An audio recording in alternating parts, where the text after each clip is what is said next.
রাষ্ট্রভাষা সংগ্রাম পরিষদ ভাষা আন্দোলনের সময়, অর্থাৎ ভাষা আন্দোলন কিভাবে হলো সেটা হওয়ার পূর্বে আমরা দেখতে পাচ্ছি এখানে লেখা আছে রাষ্ট্রভাষা সংগ্রাম পরিষদ। এটা গঠন করা হয়েছিল।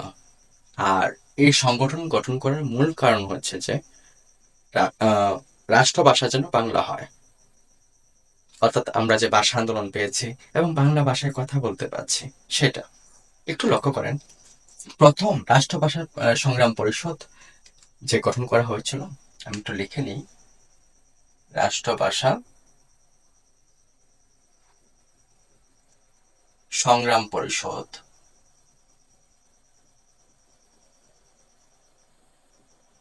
প্রথম গঠন করা হয় কত সালে? ডিসেম্বর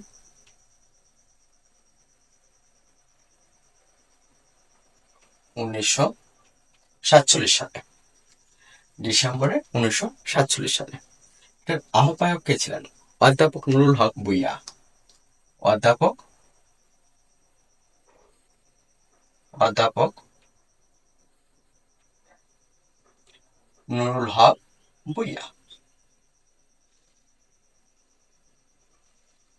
তারপরে সর্বদলীয় সর্বদলীয় সর্বদলীয় রাষ্ট্রভাষা সংগ্রাম পরিষদ গঠন করা হয় 2রা মার্চ 1948 সালে। 2রা মার্চ 1948 সালে। আর এই সর্বদলীয় রাষ্ট্রভাষা সংগ্রাম পরিষদ দের আহ্বায়ক ছিলেন শামসুল হক। শামসুল সরি আলম শামসুল আলম। এরপরে ডাবি রাষ্ট্রভাষা সংগ্রাম পরিষদ। এটা মুছে জাস্ট ডাবি। ডাবি মানে হচ্ছে ঢাকা বিশ্ববিদ্যালয়ের রাষ্ট্রভাষা সংগ্রাম পরিষদ। ঢাকা বিশ্ববিদ্যালয়ের রাষ্ট্রভাষা সংগ্রাম পরিষদ গঠন করা হয় 11ই মার্চ 11ই মার্চ 1950 সালে। 11ই মার্চ 1950 সালে। আর আহ, এটার আহ্বায়ক ছিলেন আব্দুল মতিন। আব্দুল মতিন। সর্বশেষ রাষ্ট্রভাষা সংগ্রাম পরিষদ, অর্থাৎ সর্বদলীয় রাষ্ট্রভাষা সংগ্রাম পরিষদ।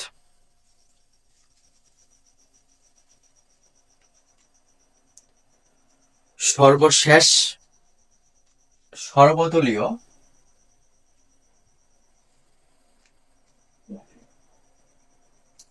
সর্বশেষ গঠন করা হয় সর্বদলীয় কেন্দ্রীয় রাষ্ট্রভাষা সংগ্রাম পরিষদ। সেটা গঠন করা হয় 31 জানুয়ারি 1952। 31 জানুয়ারি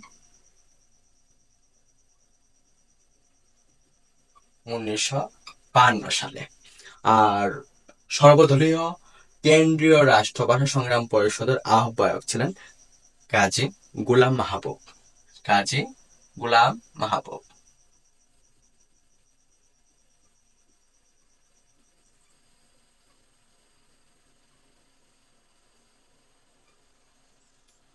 এখন আমরা একটু দেখে আসি এগুলো থেকে কি ধরনের এমসিকিউ থাকবে।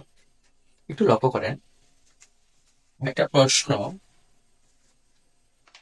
আমরা যদি একটু দেখি তাহলে খুব সহজে বুঝতে পারবো যে কি ধরনের প্রশ্ন পরীক্ষায় আসবে।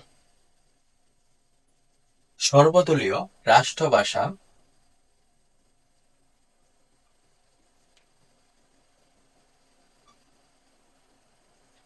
সংগ্রাম পরিষদ গঠিত হয়। কম 1948। খ 1959। ঘ 1950। ঘ 52। এখন এই প্রশ্নটা যদি একটু দেখেন তাহলে বুঝতে পারবেন যে আমরা 4টা কমিটি দেখেছি হয়েছে। এর মধ্যে সর্বদলীয় রাষ্ট্রভাষা সংগ্রাম পরিষদ এক্স্যাক্টলি গঠন করা হয়েছিল 1948 সালে। সেটা আমরা বিস্তারিত একটু আগে দেখলাম। তার মানে সঠিক উত্তর কত? ক, 1948 সাল। আশা করি বুঝতে পেরেছি।